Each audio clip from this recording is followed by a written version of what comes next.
Speaking of Tom Taylor, Oh shit! the I book I'm did going. read. I did read this. Did you? Hmm. Nice. Okay. So yes, this is a Tom Taylor book. This is Adventures of Superman, Jon Kent. So everybody that's upset about, not upset, but they're happy that the Jon Kent book got canceled. Guess what? They relaunched it. It's back again. The thing I like about this book that Tom Taylor wrote it, and this whole book feels like Tom Taylor's love letter to Tom Taylor. I'll explain. I'll explain in what I'm saying in a second. I can see that. Yeah. Let's get to it. Let's see what we got. So yeah, all right. So the book is going on. It starts off with Superman, and he's basically on the run. Metropolis has been destroyed. He's barely able to get away. He's weak for some reason, and he's saying he's getting weaker. And he turns around, and it is Ultraman. And of course, if you don't know who Ultraman is the evil Superman from Earth-3, from the crime syndicate. So he's there, and he just beats the shit out of this Superman. Say the last word you always say. And he picks him up. He's like, Lois. He like, so predictable. And then heat visions him away. The reason he can heat vision this Superman, because apparently he has something that can weaken Superman or Kal-El. And so he's done, and he just holds his Superman cape, and then he just teleports out of there. He like, on to the next one.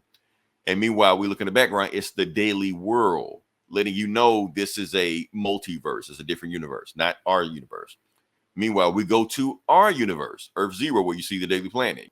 And basically we see John, and he's happy because his secret identity has been put back in place. While his secret identity has been put back in place, his boyfriend Jay's secret identity is still out. So everybody still knows who he is.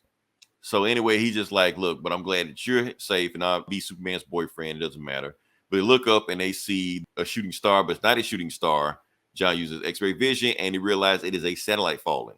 So since nobody's looking, nobody's around, and the other super people are conveniently off-world. So don't ask about them. Tom Taylor don't want to deal with them. They're gone. Just John. So John turns to Superman, flies off, and he looks up. He calls Oracle, and he says, call the Titans, because I guess he's on the Titans now? I guess. I don't know if he is, whatever. Anyway, he looks up there. Somebody has hacked into Maxwell Lord's satellites, crashing the Earth. So, okay, I got to hurry up and take them down. So he's flying up and smashing them all. Meanwhile, some of the Titans are getting the other ones. He flies to Africa to take some of them down. Meanwhile, he realized he's not fast enough to take down every single satellite. They're not going to make it. While he's doing that, his electric boogaloo powers that, the old Superman Blue from the 90s had, he has it now because of the Lazarus planet. So he still has those powers. So, yeah. And then they go away. And he keeps flying. So he still goes smashing satellites, trying to stop them before they hit the ground. And meanwhile, while he's doing that, somebody's telling him, I got you, Superman. Don't worry about that. And he looks up, and it is Superman. But not that Superman, Val-Zod Superman from Earth-2, the one that Tom Taylor created for the Earth-2 comics. So, yeah. I'll get into it also because I read that whole Earth-2 run, so I know about Val-Zod. He's never met Val-Zod before, so he doesn't know who he is. He's like, what the hell are you doing? So he smashed the last satellite, and they're talking. He's just like, nice to meet you. I'm Val-Zod. He's like, you're Val who? Yo, like, oh, I forgot. Zod is a bad guy on your planet. So don't worry. I'm one of the good Zods. I got somebody that can back up my story. Just come with me and we'll figure it out. So they go fly. They talk it out. And they were like, I'm glad you didn't hit me when you first saw it. He's like, yeah, that whole fighting, superheroes fighting each other, that looks bad on both of us. So they go to, I guess, his house. And you see Mr. Terrific. Now, this is not an alternate universe Mr. Terrific. This is regular universe Mr. Terrific. Mr. Terrific got trapped in Val-Zod's universe for a while, and that's why they know each other. And then there's Red Tornado, and they don't notice at the time, but if you read the Earth-2 comic, Red Tornado is Lois Lane.